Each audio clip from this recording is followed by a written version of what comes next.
Yeah, I'm dick riding Tom Brady. He's like that to me. Whoa, wait.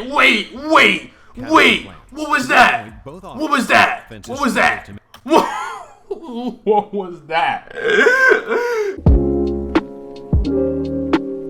Yeah. So we don't got a lot of football contact. We don't got a lot of football content in this channel. So let's watch the craziest miraculous moments in NFL. I'll probably recognize some of these because I do watch football, kind of, I guess, little, but we'll see. Moments can change the course of history. Some NFL moments can change the course of history. Facts. Dynasties are born and legends. If the Seahawks going against the Patriots when they should have ran Marshawn Lynch and they threw an interception not on this list, I'm gonna be upset because I was watching that Super Bowl and that was probably the most infuriated I ever been. Because they really could have went back to back if they didn't do that dumb stuff when they had a dominated running back. If you didn't know, running back's my favorite position, but that made me upset. Today we revisit some of the most miraculous plays the NFL. Oh, that was a clean run. My Eagles. 17-0 at the half. Oh my God, this was clean too. This is clean. Ready for the NFC Championship game until, in typical Minnesota Vikings fashion, boom. The Saints came back from the early deficit and took the first lead of the game with 3 minutes to play. Field goals for each team gave the ball back to the Vikings with 25 seconds left. With time running out, the Vikings knew their only hope was to complete a pass near the sideline and pray they could get out of bounds to attempt the go-ahead field goal.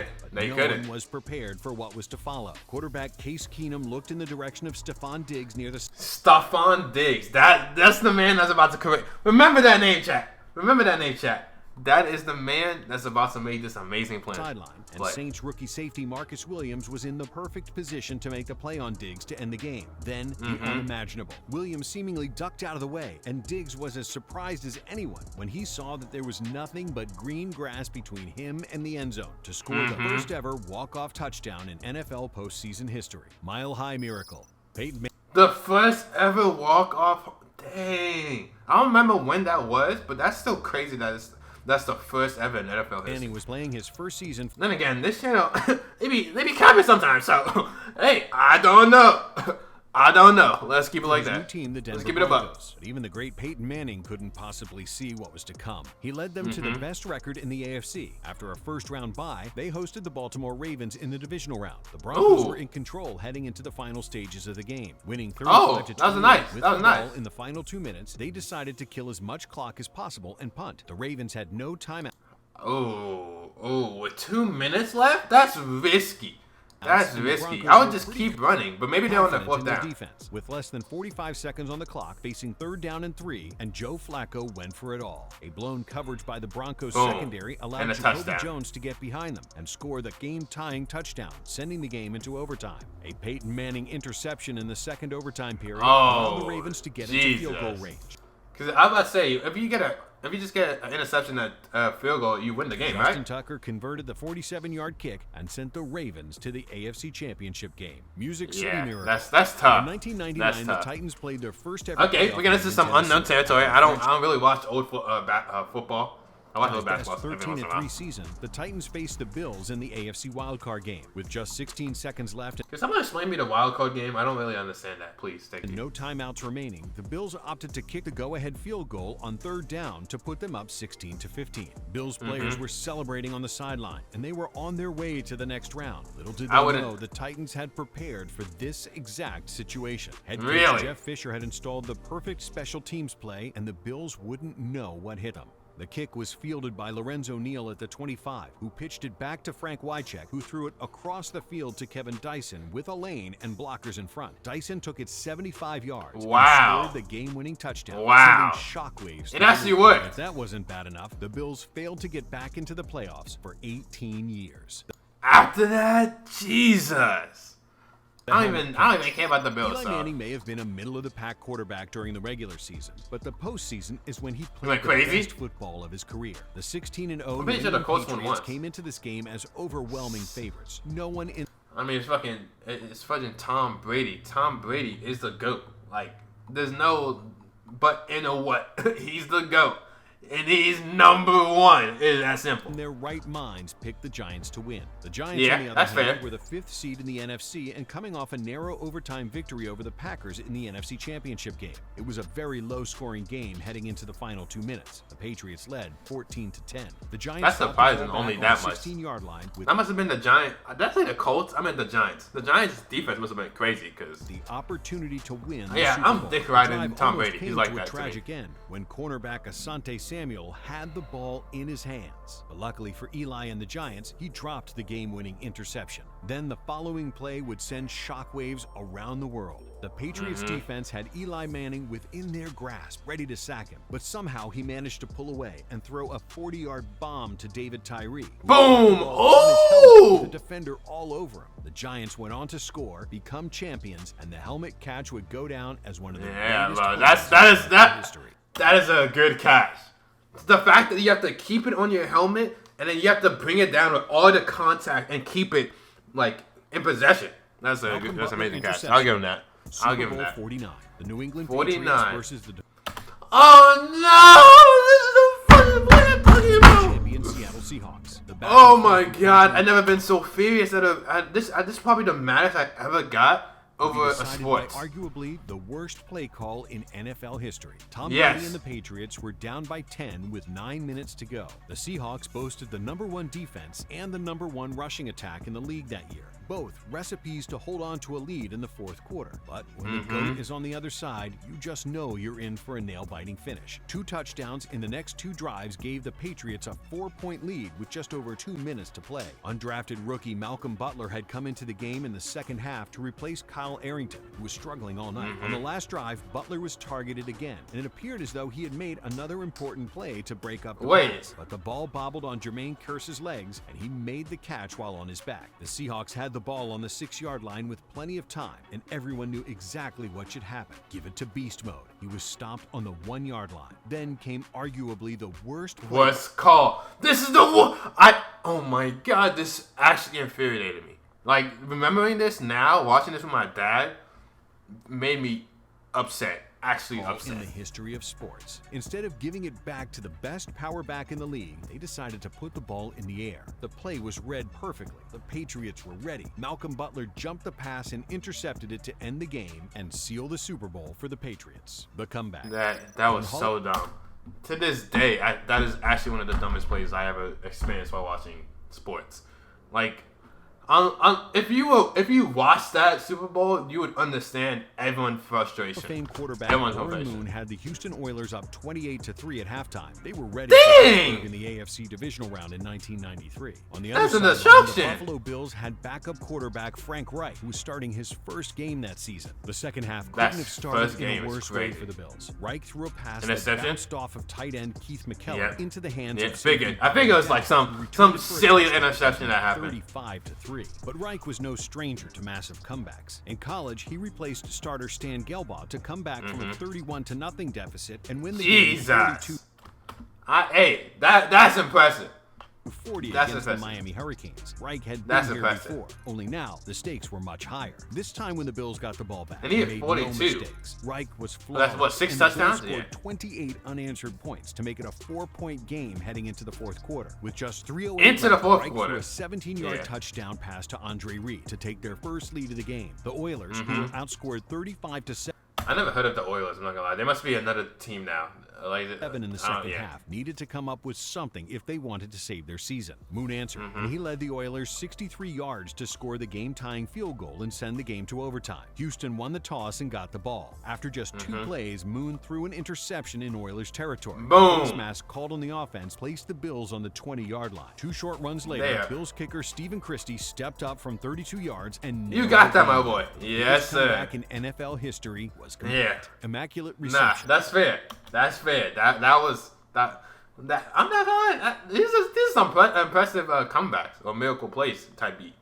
I only recognize 3 of them, and I don't recognize any of the old type beat like this. I'm probably not gonna recognize that started the Steelers. Yeah, definitely not gonna one of the biggest mysteries in sports. It's the 1972 AFC divisional round. The Pittsburgh Steelers are down by 1 against the Raiders with less than 30 seconds to play, facing a 4th and 10. Steelers quarterback Terry Bradshaw drops back to take the snap and is under pressure almost instantly. He rolls out to the right and fires a pass 50 yards down the field, looking for receiver John Fuqua. Look at the helmets. Look at just the difference. Like I feel like it's just more protected nowadays. The game is over, or at least we thought it was. The ball popped up into the air, and Steelers fullback Franco Harris caught it just before it hit the ground and was on his way to the end zone to win the game for the Steelers. Decades later, people still debate whether or not the tip of the ball hit the ground or if Harris caught it cleanly. Either way, it will go down as arguably the most miraculous play in touchdown history. Still caught it. Still impressive. Because the fact that it bounced and he was just, I mean, it's really just right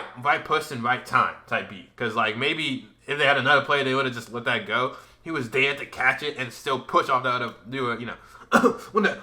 push off one of those guys and able to make a touchdown. So hey, I give it to him. Pretty impressive. And a lot Pretty impressive to cover. A Hail Mary is the most common course of action. That's what the Patriots were expecting too, as they even put in Rob Gronkowski to try and defend against it. But with 70 yards to go, not many humans in the world can throw a football that far. So the Dolphins attempted to score playing backyard football, something that almost never works. Ryan Tannehill had the 15-yard completion to Kenny Stills. All the Patriots needed to do was make the tackle. Before he was taken down, lateral to Devontae Parker, who lateraled to Kenyon Drake on the 50-yard line. In any other situation, the game ends at this point, but not this time. Drake weaved his way through defenders until a lane opened, and guess who was the last line of defense? Gronkowski, and I remember he tripped to make the tackle, and Drake scored, leaving the 9-3 Patriots in shock. The last thing you would expect from a Bill Belichick. I remember that. I do remember that because he was like Gronk was. He just couldn't catch up to him, and then he tried to dive. I thought he fell, but he tried to dive, and he just couldn't do nothing. He just fell. I mean, he just didn't tackle. In 1974, the Dolphins were widely expected to go back to the Super Bowl. It's crazy to think like teams like the Dolphins or the Jets were like crazy good back in the day, and now like those teams. In my opinion, I'm not a football player, like football fanatic, but like I ain't ever heard about them doing anything crazy lately. Like in the past, like 5-10 years, and win it for the third. But the Eagles have. We won a championship. Probable play. One of the best dynasties in NFL history. Down 5 points with 35 seconds to go. The Raiders knew that if there was a time to make a play, it was now. The Raiders had it first and goal with 8 yards to go. Oh, that was a nice little catch. Rolled out to his left, being chased by a defender, and just as he was getting sacked, he floated the ball towards the end zone in the direction of running back Clarence Davis. Davis turned what looked to be a certain interception to end the game into an incredible grab between 3 Dolphin defenders to win the game. Ooh! Probably an ill-advised throw, but that's what makes a miracle. Hey, yeah, I'm about to say, that's a miracle. That's what it is. I mean, he had no choice. If he got tackled, it would have been G&G. There's nothing like beating your conference rivals in heartbreaking fashion to start a dynasty of your own. In 1981, that's exactly what the San Francisco 49ers did. This has a kicker / punter / field goal kicker / receiver, those ever won an MVP. I'm actually kind of curious about that. Balance of power in the NFC for a decade, and would see the 49ers West Coast offense become more prominent around the league. Yeah, everyone loves the 49ers. The NFC in 3 of the last 6 Super Bowls. Fudge the Cowboys. Earned the name America's team. I hate the Cowboys. 49ers, on the other hand, had never been to the big game. San Fran was down by 6 with less than 5 minutes to play when Montana got the ball on their own 10-yard. See, this is what I hear is another go apparently in football. I'm not too short. Like I said, I don't really watch football. That's why I feel like my commentary hasn't been the best, so I'll try better. 14 plays and 84 yards later, I stopped watching football just for y'all. Touching distance of taking the lead and booking a ticket to their first ever Super Bowl. Joe Montana took the snap and began to roll right. He waited till the last second and put the ball where only his receiver, Dwight Clark, could grab it. The 49ers took the lead with less than a minute left, securing the conference championship. They went on to win that year, and over the next 10 years, Joe Montana would lead the 49ers to 3 more Super Bowls. The Hail Mary. Jesus, 3 more. 91 yards and wait, is this where don't tell me this is how the Hail Mary became the Hail Mary. 2 minutes separated the Dallas Cowboys and no way in the 1975 playoffs. That'd be crazy. Third-ranked Minnesota Vikings defense was pretty confident they would be able to see out the game when the Cowboys were faced with a 4th and 16 on their own 20-yard line. But quarterback Roger Staubach had other plans. To this point, both offenses struggled to make big plays. The Cowboys needed. Wait! What was that? What was that? What was that? What was that? I know they always say the new era is always better than the old era, but if this clip does not explain that, does not show y'all how that actually works, I don't know what else will. The Cowboys needed just that I don't know what to else save their will. season. Staubach took the snap and threw a bomb to Drew Pearson, who made a brilliant catch on the sideline at midfield. The following play would change the NFL forever. Staubach dropped back and threw a 50-yard prayer up to Pearson in double coverage. The pass was underthrown, but Pearson came back for it. The ball went through his hands, and he caught it between his elbow and his hip. When asked after the game, Staubach admitted that he closed his eyes and said a Hail Mary. Oh, so this is how Hail Mary became a thing. This is why it's a play. Because man literally was just throwing the ball. While the ball was in the air. This was the birth of the name Hail Mary, and it allowed Pearson to walk into the end zone, sending the Cowboys to the NFC Championship game. Miracle. I don't like the Cowboys. Is that the Eagles? When a team is leading with 30 seconds is that to the go, Eagles, my boys? Has no way to stop the clock. Common sense suggests that kneeling the ball would be the smartest thing to do. But prior to the 1978 matchup between the Giants and Eagles, the QB Yes, the Eagles is going on the list. I mean, I wish it was the other play that they showed at the beginning. Hey, we'll take it. We'll take whatever we can get. Hadn't been created yet, therefore making way for a miracle. Giants fans were already celebrating the win over their division rival team that had y'all really thought you were gonna win. With 30 seconds to go, and the Eagles had no timeouts. Then the unexplainable happened. Quarterback Joe Pisarcik went under center and the ball was snapped before he was ready. Instead of just falling on it, he decided to spin around and hand it off to fullback Larry Zonka, who had no idea the ball was being handed off to him. The ball ended up on the ground and cornerback Herm Edwards scooped it up to return for a game-winning touchdown for the Philadelphia Eagles. Miracle at the Meadowlands. Hey, we got two! We got two! Let's go. Look away, Giants fans, amazing. because once again, you are on. Oh yeah, we be on these Giants. They ain't nothing to us. Undefeated in the current season too. Don't talk to me if you're not gonna talk to me nice. Don't talk to me at all if you're not talking to me nice. You know what I'm saying? That's what I'm saying, bro. Cruising with a 31-10 Absolutely. lead over the 31-10 is crazy that you lose. I'm not gonna hold you. 31-10 is crazy that you lost that. Eagles That's with crazy. just under Me personally, 8 minutes to go. we're not allowed The that. most optimistic Eagles fans couldn't possibly think they had a chance. What? I did. Even though I didn't watch the game. I knew we were gonna be come gone. back and make this a game. But when you have two of the most explosive athletes in the Michael Vick.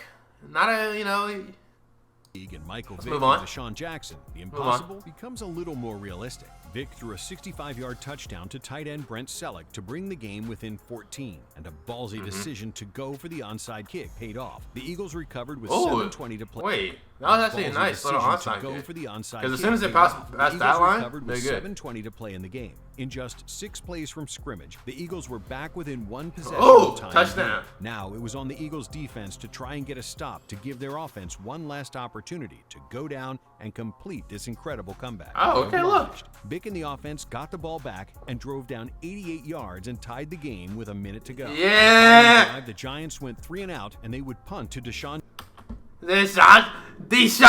Jackson is my boy. Jackson with 12 seconds left. The Giants This is my man. stopped Jackson from getting into the end zone, and they would have a chance to go to overtime and try their luck. Jackson, who hadn't returned a punt for a touchdown all season, initially muffed the punt, and the play looked dead. And maybe it would have been for anyone but D-Jack. He picked it up, found a D-Jack! walk-off touchdown for the Eagles. One of the biggest fourth-quarter comebacks in NFL history was complete. D-Jack! Nah, yeah, that was the best video all time. Subscribe to the channel, everything, They did amazing. They picked the greatest, the boys at the end. They knew I was going to watch this. That's exactly what I did. I appreciate them. I appreciate them a lot. You know what? What was I even talking about? They don't get stuff right. This channel always gets stuff right. I was tripping. I ain't going to hold you guys. My fault for saying that. My fault, okay? See y'all in a bit.